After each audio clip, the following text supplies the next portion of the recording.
603 mark, 605 mark വരെ ഉള്ളവർക്ക് admission കിട്ടി. ഞാൻ ഇങ്ങനെ പഠിച്ചു വന്നുകൊണ്ടിരുന്ന സമയത്താണ് പുതിയൊരു അതിഥി, മറ്റാരുമല്ല, corona. Hello, so welcome back to Punya's canvas and stories. കുറച്ച് കാലമായി ഒരു വീഡിയോ ഒക്കെ ആയിട്ട് വന്നിട്ട്, കാരണം മറ്റൊന്നല്ല, ഞങ്ങൾക്ക് ഇൻറ്റേർണൽ എക്സാം ആയിരുന്നു കേസ്. 6 exam stretch. എന്താ നടന്നതെന്ന് എനിക്കറിയില്ല. എങ്ങനെ പൊട്ടുന്നോ, ഏതാളതിൽ പൊട്ടുമെന്നോ എനിക്കറിയില്ല. Ophthal, ENT, paediatrics, surgery, OPG, medicine, ആ ഒരു സബ്ജക്റ്റ് കഴിഞ്ഞു. അപ്പോൾ നമുക്ക് 9th സെമ്മിൻ്റെ പോസ്റ്റിംഗ് നടന്നുകൊണ്ടിരിക്കുകയാണ്. എനിക്ക് സർജറിയാണ് പോസ്റ്റിങ്സ്. 21 days ആണ് പോസ്റ്റിംഗ്. ഇനിയിപ്പോൾ ഒരു വീക്കും കൂടെ ഉള്ളൂ സർജറി പോസ്റ്റിംഗ്. സർജറി ആക്ച്വലി എനിക്ക് 8th സെമ്മിൻ്റെ ലാസ്റ്റ് പോസ്റ്റിങ്ങും 9th സെമ്മിൻ്റെ ഫസ്റ്റ് പോസ്റ്റിംഗ് സർജറി. അപ്പോൾ കുറേ കാലമായിട്ട് ഇപ്പോൾ സർജറിൻ്റെ ഉള്ളിൽ തന്നെയാണ് സംഭവം. ഇനിയിപ്പോൾ പുറത്തിറങ്ങും. അത് കഴിഞ്ഞാൽ പിന്നെ എക്സാമിനായിരിക്കും കയറുക. ഫൈനൽ ഇയർ വല്ലാത്ത സംഭവം തന്നെയാണ്. അപ്പോൾ കുറേ ഇന്നിപ്പോൾ ഞാനിങ്ങനെ ഇരുന്നപ്പോൾ കുറേ ആയല്ലോ വീഡിയോ ചെയ്തിട്ട്. സംഭവത്തിൻ്റെ ഹോബിയാണെന്ന് ഞാൻ പറഞ്ഞിട്ട്. അപ്പോൾ ഞാൻ വിചാരിച്ചു എന്നാൽ പിന്നെ വീഡിയോ ആയിട്ട് തിരിച്ചു വരാം. അപ്പം അങ്ങനെയാണ് നമ്മളിന്നിവിടെ എത്തിയിരിക്കുന്നത്. സോ ഏതാണ് ആ വീഡിയോ എന്നല്ലേ? ഞാനെങ്ങനെ കോഴിക്കോട് മെഡിക്കൽ കോളേജിലെത്തി എന്നുള്ളത് സംഭവം ഭയങ്കര സിമ്പിളാണെങ്കിലും ഇടയ്ക്ക് ആലോചിക്കും, വിധി കൊണ്ട് എത്തിച്ചതാണോ എന്നെ എനിക്ക് തോന്നാറുണ്ട്. അപ്പോൾ ഡോക്ടറാവണമെന്ന് ആഗ്രഹമൊക്കെ ഉണ്ടെന്ന് വെച്ചാൽ ആഗ്രഹമൊക്കെ ഉണ്ടായിരുന്നു. പക്ഷേ ഭയങ്കര കഠിനമായ ആഗ്രഹമൊന്നും ഇല്ല എന്ന് തോന്നുന്നു. എന്തെങ്കിലും ആയിക്കോട്ടെ. ഞാൻ പഠിച്ചത് റാണി പബ്ലിക് സ്കൂളിലാണ്, വടകര ചോറോട്. അപ്പോൾ അങ്ങനെ പഠിച്ചുകൊണ്ടിരുന്ന സമയത്ത് ഞാൻ ഒരു 6-ലൊക്കെ പഠിക്കുമ്പോഴാണ് തോന്നുന്നു, 6-ലോ 7-ലോ ആണ്, കൃത്യമായിട്ട് എനിക്ക് ഓർമ്മയില്ല. മാം ചോദിക്കുമല്ലോ ആരാണ് ആരാണ് ആഗ്രഹം എന്ന് ചോദിക്കുമല്ലോ. അപ്പോൾ എൻ്റെ അപ്പുറത്തിരുന്ന കുട്ടി, എൻ്റെ അപ്പുറത്ത് മീൻസ് എൻ്റെ ബെഞ്ചിൽ തൊട്ടപ്പുറത്തെ ബെഞ്ചിലിരുന്ന കുട്ടീനോട് ചോദിച്ചു, ഇയാൾക്ക് ആരാവാനാണ് ആഗ്രഹം? അപ്പോൾ ആ കുട്ടി പറഞ്ഞു കാർഡിയോളജിസ്റ്റ്. ഓഹോ കൊള്ളാം മാം. പുണ്യ, തനിക്ക് ആരാവാനാണ് ആഗ്രഹം? മാം എനിക്കും കാർഡിയോളജിസ്റ്റ് ആവണം. അങ്ങനെയാണ് ഈ സാധനം ആദ്യമായിട്ട് മനസ്സിലേക്ക് വരുന്നത്. പിന്നെ എന്നെ പണ്ട് ചെറുപ്പത്തിൽ കാണിച്ചുകൊണ്ടിരുന്ന ഒരു പീഡിയാട്രിക്സ്, പുള്ളിയെ കാണുമ്പോൾ എനിക്ക് ഭയങ്കര അത്ഭുതമായിരുന്നു. എന്തോരം പേഷ്യൻസാണെന്നറിയാം പുള്ളിയുടെ പുറത്ത്. അപ്പം അങ്ങനെ കണ്ട് എനിക്കും ഡോക്ടറായാൽ കൊള്ളാം എന്നുള്ളൊരാഗ്രഹം വന്നു. അങ്ങനെ പിന്നെ ഞാനൊരു 10th ആയ സമയത്ത് ഞങ്ങളെ സ്കൂളിലെന്ന് പറഞ്ഞു കഴിഞ്ഞാൽ കുറേ പേര് ഇങ്ങനെ പാലയിലേക്ക് പോവും, കുറേ പേര് റേസിലേക്ക് പോവും, കുറേ പേര് PCDക്ക് പോവും, അങ്ങനെയൊക്കെയുള്ളൊരു കാലഘട്ടം. അങ്ങനെ നമ്മൾ റേസിൽ എക്സാം എഴുതി റേസിലേക്ക് ക്വാളിഫൈഡ് ആവുന്നു. അങ്ങനെ നമ്മൾ റേസിൽ ഇപ്പോൾ അഡ്മിഷനൊക്കെ എടുത്ത് ഇൻ്റഗ്രേറ്റഡ് ബാച്ചാണ്, അതായത് റേസിൻ്റെ ഇൻ്റഗ്രേറ്റഡ് ബാച്ചാണ്, വേറൊരു സ്കൂളിൽ പോകണം എന്നൊക്കെ പറഞ്ഞിട്ട് അതൊക്കെ റെഡി ആയിരിക്കുമായിരുന്നു. അപ്പം അങ്ങനെ റൈസിൻ്റെ യങ് ജീനിയേഴ്സ് എക്സാമാണെന്ന് തോന്നുന്നു, ആ യങ് ജീനിയേഴ്സ് എക്സാമാണ് എഴുതിയത്. അപ്പോൾ അത് കഴിഞ്ഞ് അങ്ങനെ അതൊക്കെ കഴിഞ്ഞ് കഴിഞ്ഞപ്പോൾ അത് സെറ്റായിരിക്കുമ്പോഴാണ് നമ്മൾ 10th എക്സാമൊക്കെ കഴിഞ്ഞ് വരുമ്പോൾ എനിക്ക് വേറൊരു കോച്ചിങ് ഇൻസ്റ്റിറ്റ്യൂട്ടിൽ അഡ്മിഷൻ കിട്ടി. അപ്പോൾ അങ്ങനെ അഡ്മിഷൻ കിട്ടിയ സമയത്ത് എന്നാൽ അമ്മയച്ഛനൊക്കെ പറഞ്ഞു എന്നാൽ പിന്നെ അവിടെ ചേർത്തി നോക്കാം. കാരണം എന്താണെന്ന് വെച്ച് കഴിഞ്ഞാൽ മറ്റൊന്നല്ല, വീടിൻ്റെ അടുത്താണെന്നൊക്കെയുള്ള കുറച്ച് കാരണങ്ങളുണ്ട് അവിടെ ചേർത്ത് നോക്കാമെന്നൊക്കെ കുറച്ചും കൂടി ബെറ്റർ ഓപ്ഷൻ ആണോ എന്നൊക്കെ നോക്കാൻ വേണ്ടിയിട്ട് അങ്ങനെ പോയി ചേർന്നു. 2 ദിവസം. അപ്പം എനിക്ക് മനസ്സിലായി ഇതെന്നെ കൊണ്ട് പറ്റുന്ന പണിയല്ല എന്നുള്ളത്. അപ്പോൾ ഞാൻ പിന്നെ അമ്മ അടുത്ത് 2ാമത്തെ ദിവസം അച്ഛനെ വെച്ച് അച്ഛനെ തിരിച്ചു കൂട്ടാൻ വരണം പ്ലീസ്, ഞാൻ നന്നായിക്കോളാം, എന്നെ എവിടെയും കൊണ്ടാക്കണ്ട, ഞാൻ വീട്ടിൽ നിന്ന് പഠിച്ചോളാവേ എന്നൊക്കെ പറഞ്ഞ് കരഞ്ഞ് കാല് പിടിച്ച് ഞാൻ തിരിച്ച് വീട്ടിലേക്ക് പോകും.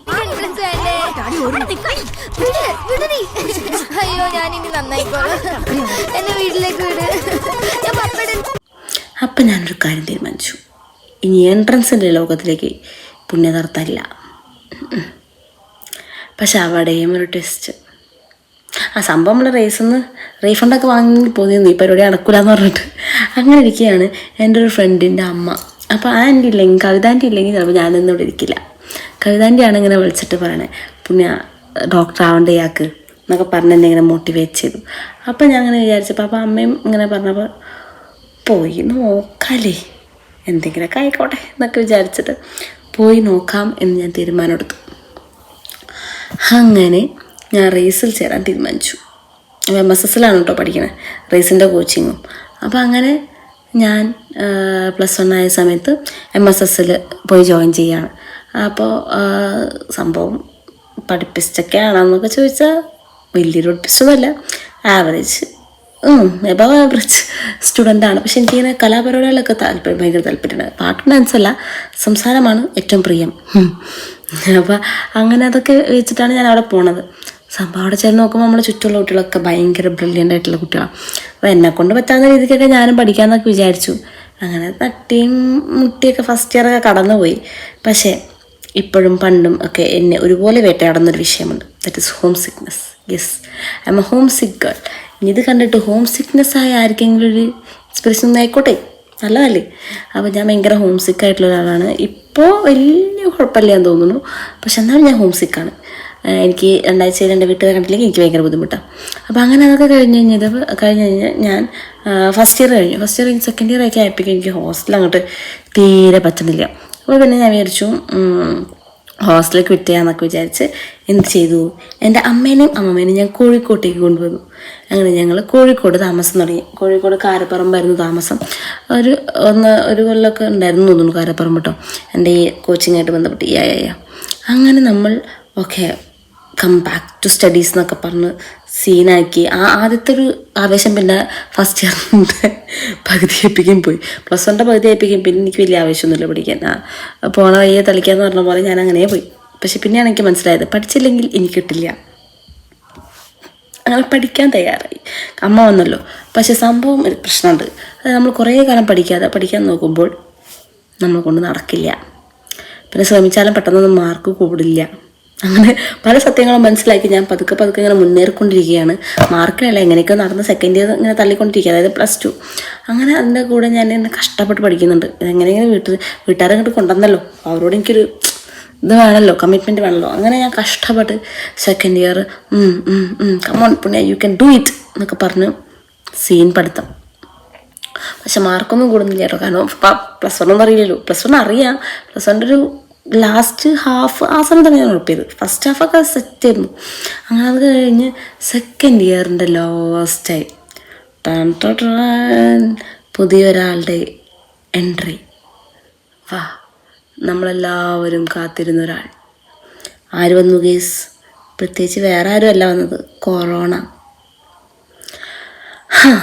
അങ്ങനെ നമ്മുടെ ജീവിതത്തിലേക്ക് കൊറോണ കയറി വന്നപ്പോഴും ബേസിക്കലി ഞാനങ്ങനെ വീട്ടിൽ ഒറ്റയ്ക്കിരുന്നാൽ പഠിക്കുന്ന ടൈപ്പൊന്നുമല്ല. എനിക്കിങ്ങനെ ആൾക്കാരൊക്കെ കണ്ട് കോളേജിൽ അല്ലെങ്കിൽ സ്കൂളിലൊക്കെ പോയി ലൈബ്രറിയിൽ ഇരുന്നൊക്കെ പഠിക്കാൻ ഇഷ്ടം. അപ്പോഴാണ് കൊറോണ നമുക്ക് വീട്ടിൽ നിന്ന് പുറത്തിറങ്ങാൻ പറ്റില്ല എന്ന് പെട്ടില്ലേ. ഞാൻ ഫസ്റ്റ് ഇയറിൽ പഠിക്കുമ്പോഴായിരുന്നു നിപ്പയും വന്നിരുന്നത്. അങ്ങനെ കൊറോണ വന്ന് ഞാൻ എൻ്റെ കൂടെ പറ്റുന്ന പോലെയൊക്കെ നോക്കി, പക്ഷെ നടന്നില്ല. അപ്പോഴേക്കും പക്ഷേ ഞാൻ CBSE ആയിരുന്നു. അപ്പോൾ CBSE ആയതുകൊണ്ട് തന്നെ നമ്മൾ ബോർഡ് എക്സാംസൊക്കെ തീർന്നിട്ടുണ്ടായിരുന്നു കേട്ടോ. അപ്പോൾ ഇനി ബാക്കിയുള്ളത് നീറ്റ് മാത്രമായിരുന്നു. അപ്പോൾ ഞാനിങ്ങനെ വീട്ടിലൊക്കെ ഇരുന്ന് നീറ്റ് പിന്നെ എക്സ്റ്റെൻഡായി അപ്പോൾ നീറ്റ് നടക്കുമെന്ന് പോലും അറിയാത്ത അവസ്ഥയായി. പിന്നെ പക്ഷേ നീറ്റ് നടന്നു സെപ്റ്റംബറിൽ. അപ്പോൾ നീറ്റ് എഴുതാൻ പോയതൊക്കെ എനിക്കിപ്പോഴും നല്ല ഓർമ്മയുണ്ട്. വെള്ളമൊക്കെ ഇട്ടാണ് പോയത്. അപ്പോൾ അങ്ങനെ നീറ്റൊക്കെ അപ്പോഴേക്കും പിന്നെ എൻ്റെ അമ്മയൊക്കെ തിരിച്ചിങ്ങോട്ട് പോന്നു. ഞങ്ങൾ തലശ്ശേരിയിലേക്ക് ഇങ്ങോട്ട് പോന്നു. കാരണം ഇനിയിപ്പോൾ അധികം എനിക്ക് ഹോസ്റ്റലിൽ നിൽക്കേണ്ട വരില്ലല്ലോ എന്നൊക്കെ വിചാരിച്ചിട്ട് തലശ്ശേരിയിലേക്ക് പോകും. അങ്ങനെ തലശ്ശേരിയിലേക്ക് പോകുന്ന സമയത്താണ് നീറ്റ് എക്സാം നടക്കുന്നത്. കിട്ടിയോ ഗൈസ് എനിക്ക് നീറ്റ്? 603 മാർക്സ്. പക്ഷേ എന്താണെന്ന് വെച്ച് കഴിഞ്ഞാൽ നമ്മൾ 2020 ആണ് നീറ്റ്. അപ്പോൾ 2019 വരെയൊക്കെ ഈ 600 മേലെ കിട്ടിക്കഴിഞ്ഞാൽ എന്തായാലും MBBS കിട്ടുന്നു. അപ്പോൾ 603 കിട്ടിയപ്പോൾ പിന്നെ എല്ലാവരും പറഞ്ഞു പുണ്യ MBBS കിട്ടുമായിരിക്കും, കുഴപ്പമൊന്നുമില്ല, എവിടെയെങ്കിലുമൊക്കെ കിട്ടും എന്നൊക്കെ പറഞ്ഞ് എന്തെങ്കിലും സമാധാനം. അപ്പോൾ എനിക്കും പിന്നെ ഹോപ്പായി, ഓക്കെ എവിടെയെങ്കിലും കിട്ടുമായിരിക്കും എന്നൊക്കെ ഞാനും ഒന്ന് വിചാരിച്ചു. അങ്ങനെ ഇരിക്കുമ്പോഴാണ് സ്പോട്ട് അഡ്മിഷൻ വരെ പോയി. അപ്പോൾ എനിക്ക് തോന്നുന്നു ലാസ്റ്റ് മാർക്ക് 605 ആയിരുന്നു തോന്നുന്നു. പക്ഷേ I couldn't make it that year. സംഭവം ഞാൻ എയിംസ് ഡൽഹിയിലാണ് പോയത് ലാസ്റ്റ് സ്പോട്ട് അഡ്മിഷൻ എന്ന് വെച്ചാൽ നമ്മൾ ഓൾ ഇന്ത്യ എല്ലാ എയിംസിലേക്കുള്ള അഡ്മിഷൻ എയിംസ് ഡൽഹിയിൽ വെച്ചിട്ടായിരുന്നു. അപ്പോൾ അങ്ങനെ അപ്പോൾ എൻ്റെ ഏറ്റവും വലിയ ആഗ്രഹം എനിക്ക് കോഴിക്കോട് മെഡിക്കൽ കോളേജിൽ കിട്ടണം എന്നുള്ളതാണ്. വീട്ടിൽ നിന്ന് പോയി വരാം, ആംബിയൻസ്, പരിപാടികൾ എല്ലാം ആയിരിക്കും. എനിക്ക് എപ്പോഴും കോഴിക്കോട് മെഡിക്കൽ കോളേജ് കിട്ടണം എന്ന് അമിതമായ ആഗ്രഹമായിരുന്നു. അപ്പോൾ അങ്ങനെ അതൊക്കെ കഴിഞ്ഞ് കഴിഞ്ഞപ്പോൾ കിട്ടിയില്ല. എഗെയിൻ എൻ്റെ ലൈഫിലെ വലിയൊരു ട്വിസ്റ്റായി. അപ്പം അങ്ങനെ ഇരിക്കുന്ന സമയത്താണ് എന്ത് സംഭവിക്കണേ, ഞാൻ വല്ല ഡിഗ്രിക്കോ അല്ലെങ്കിൽ നമുക്ക് ഈ പ്ലാനൊക്കെ ഒന്നും എന്നെ കൊണ്ട് പറ്റാതെ എന്ന് വെച്ചാൽ ഇനിയൊരു കൊല്ലം കൊണ്ട് റിപ്പീറ്റ് ചെയ്യാന്നുള്ളത് എന്നെ കൊണ്ട് പറ്റാത്ത സംഭവം എന്ന് പോലെ. അങ്ങനെ ഇരിക്കുമ്പോഴാണ് നമ്മളെ SK സാറും റീസത്ത സാറാണ്. കുറേ പേർക്ക് അറിയുന്നുണ്ടോ SK സാർ എന്നൊക്കെ പറഞ്ഞാൽ? നമുക്ക് ഇഷ്ടംപോലെ മോട്ടിവേഷണൽ വീഡിയോസ് യൂട്യൂബിൽ കാണാം സാറിൻ്റെ. അപ്പോൾ സാറുണ്ട്, പിന്നെ റീസിലെ അഫ്സൽ സാർ എന്ന് പറഞ്ഞൊരു സാറുണ്ട്. ആ സാർ മാത്സിൻ്റെ ഫാക്കൽറ്റിയാണ്, ആക്ച്വലി മാത്തമാറ്റിക്സിൻ്റെ. പക്ഷേ സാർ നമുക്ക് ക്ലാസ് എടുക്കാൻ വരുമ്പോൾ എനിക്ക് ഭയങ്കര ഇഷ്ടമാണ് അഫ്സൽ സാറിൻ്റെ ക്ലാസ്. നമ്മൾ ഭയങ്കര ഡിപ്രഷനിലിരിക്കുകയാണെങ്കിൽ പോലും സാറിൻ്റെ ക്ലാസ് കഴിഞ്ഞാൽ ഓക്കെ നമുക്ക് നീറ്റ് കിട്ടൂലേ, നീറ്റ് വലിയ പണിയൊന്നുമില്ല, എങ്ങനെയൊക്കെ നമുക്ക് വാങ്ങിച്ചെടുക്കാൻ പറ്റുമല്ലോ തോന്നുന്നത് അഫ്സൽ സാറിൻ്റെ ക്ലാസ്സിലിരിക്കുമ്പോൾ. അപ്പോൾ അഫ്സൽ സാറൊക്കെ SK സാറാണ് മെയിനായിട്ട് വിളിച്ചത്, എൻ്റെ ഓർമ്മ ശരിയാണെങ്കിൽ. SK സാറ് വിളിച്ചിട്ട് പറഞ്ഞു, നീ ഒന്നും ചെയ്യണ്ട, പഠിക്കുക തന്നെ വേണ്ട, നീ വെറുതെ അവിടെ നിന്ന് എക്സാം എഴുതിയാൽ മാത്രം മതി, ബാക്കി നിനക്ക് തനാനെ നീറ്റ് കിട്ടിക്കോളും എന്നൊക്കെ പറഞ്ഞ് ഒരു മോട്ടിവേറ്റ് ആക്കി. പക്ഷെ എനിക്ക് സത്യം പറഞ്ഞാൽ പോകാൻ വലിയ താല്പര്യമൊന്നും ഉണ്ടായില്ല. കാരണം എനിക്ക് ഇനി ഒരു കൊല്ലം കൂടി ഇത്രയും എഫേർട്ട് ഇടുക എന്നുള്ളതൊക്കെ ഭയങ്കര ബുദ്ധിമുട്ടായിട്ട് തോന്നി. ഒരു കൊല്ലം കൂടിയൊക്കെ അത്ര എഫേർട്ട് ഇടുന്നത് എന്നെ കൊണ്ട് പറ്റില്ല എന്നുള്ളൊരവസ്ഥയിലായിരുന്നു ഞാൻ. പക്ഷേ എല്ലാവരും കൂടി നിർബന്ധിച്ചപ്പോഴും എല്ലാം കൂടി കഴിഞ്ഞപ്പോൾ ഞാൻ okay again I was ready for A drop. അപ്പോൾ അങ്ങനെ ഇരിക്കുന്ന സമയത്താണ് നമ്മൾ വീണ്ടും പ്രൈസിൽ ചേരാനായിട്ട് ഹോസ്റ്റലിലേക്ക് കൊണ്ടു. പക്ഷേ ആ സമയത്ത് കൊറോണയാണ്. അപ്പോൾ ഓരോ പ്രാവശ്യം ഹോസ്റ്റലിൽ കയറണമെങ്കിൽ ഈ RT-PCR ചെക്ക് ചെയ്തിട്ട് വേണം ഹോസ്റ്റലിൽ കയറ്റുള്ളൂ കേട്ടോ. അപ്പോൾ അങ്ങനെ ഞാൻ ഓരോ പ്രാവശ്യം ഹോസ്റ്റലിൽ കയറാൻ വേണ്ടി പോകുന്ന സമയത്ത് എന്ത് പറ്റുമെന്ന് വെച്ചാൽ ഒരു ഫസ്റ്റ് ടൈം പോയി. അപ്പോൾ സാറ് പറഞ്ഞു ഇനി 3-4 മാസം കഴിഞ്ഞിട്ട് വീട്ടിൽ പോകാൻ പറ്റുള്ളൂ, എല്ലാവരും ഇവിടെ നിന്നു. വീട്ടിൽ പോയി കഴിഞ്ഞാൽ പിന്നെ അപ്പം നമ്മൾ RT-PCR അറിയാം, അതാണ് പ്രശ്നം. അപ്പോൾ അങ്ങനെ ഇരിക്കുന്ന സമയത്ത് നമ്മൾ പിന്നെ എനിക്കുണ്ടോ നിൽക്കാൻ പറ്റുന്ന ഹോസ്റ്റലിൽ I told you I M home സിക്ക് അഗെയിൻ. അപ്പോൾ അങ്ങനെ ആ പ്രശ്നമുള്ളതുകൊണ്ട് തന്നെ നമുക്ക് എന്ത് പറ്റിയില്ല, അവിടെ നിൽക്കാൻ പറ്റില്ല. ഒരു മാസം ഞാൻ തിരിച്ച് വീട്ടിലേക്ക് വരും, RT-PCR വീണ്ടും എന്നെ തിരിച്ച് ഹോസ്റ്റലിൽ കൊണ്ടാക്കും. ഇത് തന്നെയായിരുന്നു പരിപാടി. പക്ഷേ പിന്നെ എല്ലാവരും കൂടെ ഇങ്ങനെ സപ്പോർട്ട് ചെയ്ത് ഒരു കൊല്ലമൊക്കെ പോയി. അങ്ങനെ നമ്മുടെ നീറ്റ് എക്സാം സെക്കൻഡ് ഇയറിൽ റിപ്പീറ്റ് ചെയ്തിട്ടുള്ള നീറ്റ് എക്സാം എഴുതി. എനിക്ക് 655 ആയിരുന്നു സ്കോർ എന്ന് തന്നെ എൻ്റെ ഓർമ്മ. എനിക്ക് സത്യം പറഞ്ഞാൽ രണ്ടാമത്തെ സ്കോർ എപ്പോഴും മറന്നു. 655 ആണോ 50 ആണോ എന്നൊക്കെ എപ്പോഴും കൺഫ്യൂഷനാണ്. പക്ഷേ ഫസ്റ്റ് ഇയറിലെ സ്കോർ എനിക്ക് നല്ല ഓർമ്മയാണ് 603. കാരണം 2 മാർക്ക് കൊണ്ടുണ്ടെങ്കിൽ എവിടെയെങ്കിലും അഡ്മിഷൻ കിട്ടിയത്. പക്ഷെ അങ്ങനെയല്ല. പക്ഷേ എന്താ പറയുക, ഞാൻ ഭയങ്കര ഹാപ്പിയാണ്.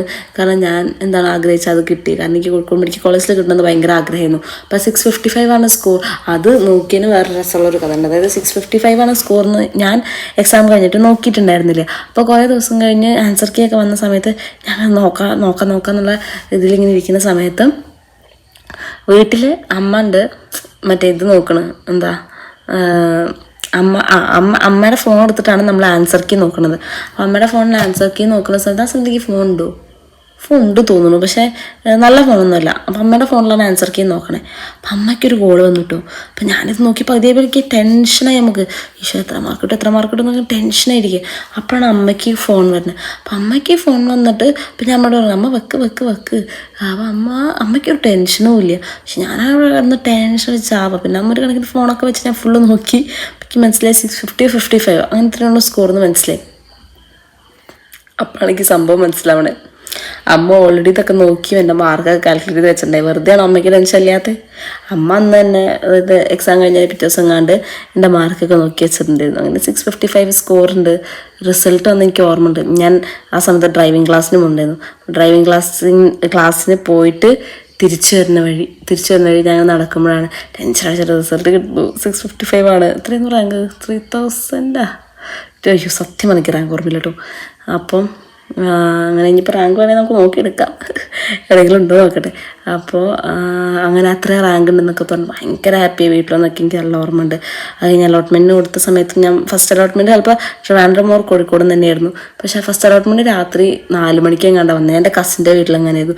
അപ്പുറത്തിറങ്ങുന്ന ചേച്ചിനെ വിളിച്ച് ചേച്ചി എനിക്ക് കോഴിക്കോട് കിട്ടിയെന്നൊക്കെ പറഞ്ഞ് ഭയങ്കര ബഹളവും വീടൊക്കെ ആയിരുന്നു. അങ്ങനെ കോഴിക്കോട് മെഡിക്കൽ കോളേജിലെത്തി.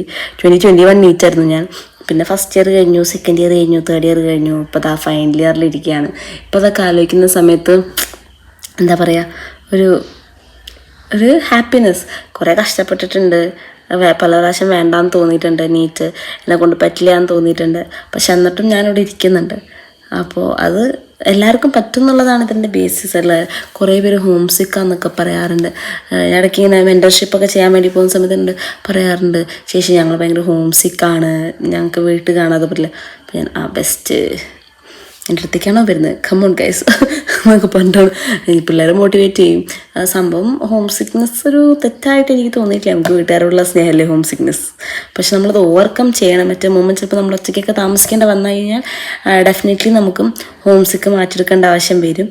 പക്ഷേ ഇപ്പോഴും ഞാൻ പറയുകയാണെങ്കിൽ കുറച്ചൊക്കെ ഹോം സിക്കാണ്. എനിക്ക് ഇഷ്ടമുള്ള ആൾക്കാരൊക്കെ എൻ്റെ ചുറ്റുമാണെന്നാണ്. അതാണ് എൻ്റെ ബേസിക്. അതാണ് അങ്ങനെ നമുക്ക് ഏറ്റവും വലിയ സമാധാനം കിട്ടുന്നതെന്ന് വിശ്വസിക്കുന്ന ഒരാളാണ് ഞാൻ. അതുകൊണ്ടാണ് എനിക്കിങ്ങനെ ഞാൻ എത്ര ഹോം സിക്കായി പോകുന്നതെന്നൊക്കെ എനിക്ക് തോന്നാറുണ്ട്. അപ്പോൾ അതാണ് ഇന്നത്തെ കഥ. സിമ്പിൾ ഒന്നുമില്ല. ഞാൻ കോഴിക്കോട് മെഡിക്കൽ കോളേജിൽ ഇങ്ങനെ കയറി എന്ന് വെച്ചാൽ രണ്ട് പ്രാവശ്യം എന്നെ കൊണ്ട് പറ്റില്ല എന്നൊക്കെ തോന്നി. പക്ഷെ എന്നിട്ടും ഞാൻ തിരിച്ചിങ്ങോട്ടെത്തി. അപ്പോൾ ദാറ്റ് മീൻസ് എല്ലാവർക്കും പറ്റുന്നൊരു സംഭവമാണ്. എല്ലാവർക്കും പറ്റുന്നതല്ല, നമ്മൾ നമ്മുടെ മാക്സിമം ഹാർഡ് വർക്ക് ഇട്ട് കഴിഞ്ഞ് കഴിഞ്ഞാൽ അല്ലെങ്കിൽ സ്മാർട്ട് വർക്ക് ചെയ്ത് കഴിഞ്ഞ് കഴിഞ്ഞാൽ കിട്ടുന്ന അല്ലെങ്കിൽ നമുക്ക് ക്രാക്ക് ചെയ്യാൻ പറ്റുന്നൊരു എക്സാമാണ് നീറ്റ്. അത്രേ ഉള്ളൂ ഈ കഥയുടെ ചെറിയ അംശം എന്ന് പറയുന്നത്. ഇനി നമുക്ക് അധികം വൈകാതെ വേറൊരു കഥയുമായിട്ട് വരാം. കഥ സജഷൻസ് ഉണ്ടെങ്കിൽ തീർച്ചയായിട്ടും കമൻറ്റ് ബോക്സിൽ രേഖപ്പെടുത്തേണ്ടതാണ്. കഥ ഇഷ്ടപ്പെട്ടെങ്കിൽ തീർച്ചയായിട്ടും ലൈക്ക് അടിക്കുക. അതുപോലെ തന്നെ ഇനി കൂടുതൽ കഥകൾ കേൾക്കാനായിട്ട് ചാനൽ ഫോളോ ചെയ്യുക എന്ന് പറഞ്ഞുകൊണ്ട് നമ്മൾ ഈ കഥ അവസാനിപ്പിക്കുന്നു. Thank you guys, by.